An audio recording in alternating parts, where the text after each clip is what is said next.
So that's basically the embouchure side of things taken care of. In a way, you know, you've got your teeth on top. Look, I'm assuming that you guys know something about saxophone. You've got your teeth on the top, and your lip is just cushioned by your lower teeth. Remember, I didn't get onto this. Some clarinet teachers teach you to suck your lip in. You can do that.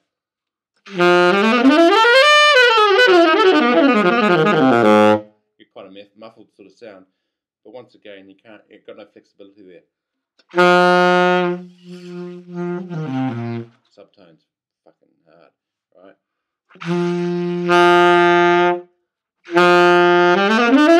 And just your intonation's terrible. Same with you if you're doing it the exact opposite. You've got too much lip on the bottom. I mean, you like Stan Getz. If you check out some photos of him, he's really messed up his embouchures all. So don't look at Stan Getz. And yet he's the most beautiful sounding player ever.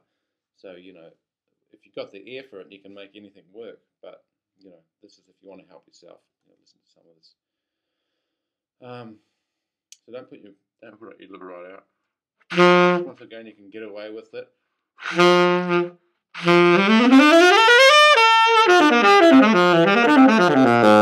But natural.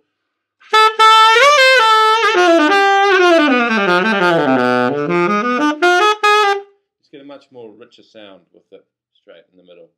And you've got the variation to make it harder by putting your jaw out. Or getting the subtone later on. Don't do it now. I mean, do it when you're ready for that. Don't get messed up on. Some people have a fundamental sound that is a subtone sound, just subtone, and they do their whole career that way, and it just limits you because you're going to be playing out of tune up the top and stuff like that. So don't go for that subtone as a natural. Go for it as a secondary. You want your fundamental to be great. Over the horn, every key, major scales, really slowly, minor scales, whatever you're doing, slowly, evenly, support. We haven't got onto that yet, but I'm just starting here. So that's basically the jaw. Okay. Now, the reed needs to vibrate. If it doesn't vibrate very well, you don't get a very good sound. If it's constricted, then you're messing the sound up, which makes me believe that. The other thing I was going to mention: don't bite.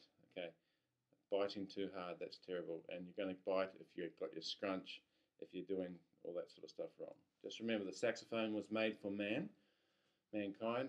It was designed for us. We weren't designed for it. It was designed to fit the human.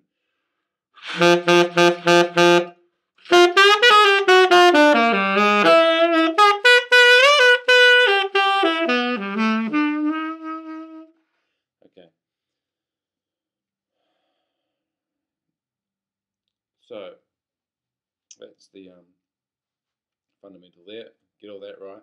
You're not going to be biting. You don't want to be pushing too hard on that. So when you get your sound, you want to practice a couple of things. I always believe in practicing wrong to get right. So here is wrong. I'm going to practice doing the wrong things to get the sound. Okay. And the fundamental wrong thing I'm going to do is that I'm going to blow through the saxophone and I'm going to start biting until the sound comes. So this is what a lot of saxophone players will do for their whole career as a saxophone player. They get a sound, woohoo, I know how to play this, I know how to get a sound now, but it's the wrong way.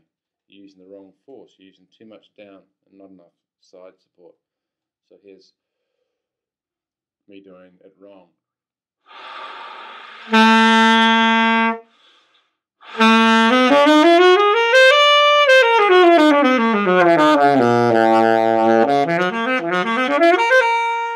Notice how it went sharp up the top. I purposely didn't adjust that with my ear. Constricted sound. You do need a little bit of up and downward pressure. I've never made a dent in my mouthpiece in 20 years, 30 years of playing, 25 years of playing. My last mouthpiece I've just had for 10 years. There's no dent there whatsoever. Never used a teeth guard. You can just sort of see where my teeth have been, but it's pretty smooth, and it's just worn out a tiny bit. But there's no need to use those rubber guards if you're doing it properly. This is a brand new mouthpiece. There's no way I'll put that on because I don't need to, because I'm not biting. Okay, but that's how you get the wrong sound, inverted commas. A constricted sound is by biting. And just remember to learn how to do it wrong in order to do it right. So I'm putting the air through, and then I bring my jaw together to get the sound. You don't want that. You want a bit of that. I want to do it right, but there's too much right. Right is supporting a lot from the side. Now look at the photos of Wayne Shorter again. Look at Charlie Parker, look at Coltrane, and you'll see these big sort of support dents here, because these side muscles, wherever they are, sometimes it goes right up to here. Around here is feeling supporting. Okay, like that. You can do that. Ooh, ooh, ooh, ooh, ooh. The fundamental, whatever it is keeping the not too pressed here, because you want this reed to vibrate, and you want to have flexibility to play in tune up top. So we do the same thing, but this time we bring the sides together until we get the note. And this won't sound right, by the way, I'm just letting you know.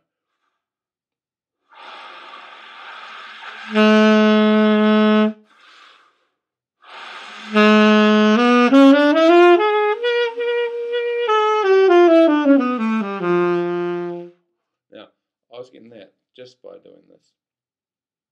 So what you've got to work out is the balance. You don't want to have too much of this. If I put a little bit of that and a fair bit of that on, then I'll probably have my sound. I'm going to start with this first, and then I'm going to put some downward pressure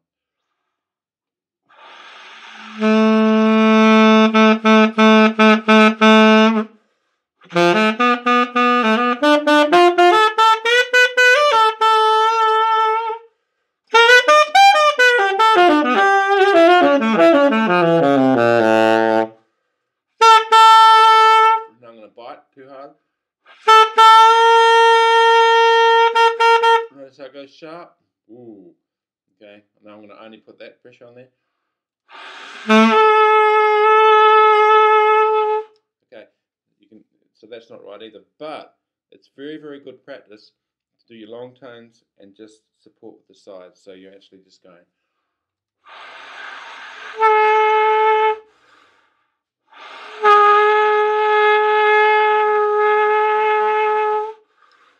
Sort of like a flute. When you go up to the high register, you go ooh, or you bring the sides together, and it makes the aperture smaller, and you flick up to the high register. Same with getting this support here. The feeling of the support is exceptionally important. Okay, and you can just practice your long tones by putting a slightly harder reed on, if you ask me, and you just play that. You just blow, and you bring the sides together until that note cuts in. And that's going to strengthen that. That's a good practice thing that I reckon. That's my own. No one's told me that. It's just my own wisdom, or lack of wisdom, whatever you call it. But it's right.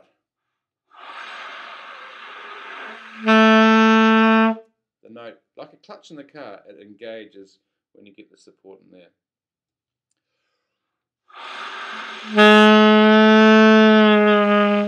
I'm dropping my jaw and trying to take up the slack of the side. That is how you get the bigger sound, by the way.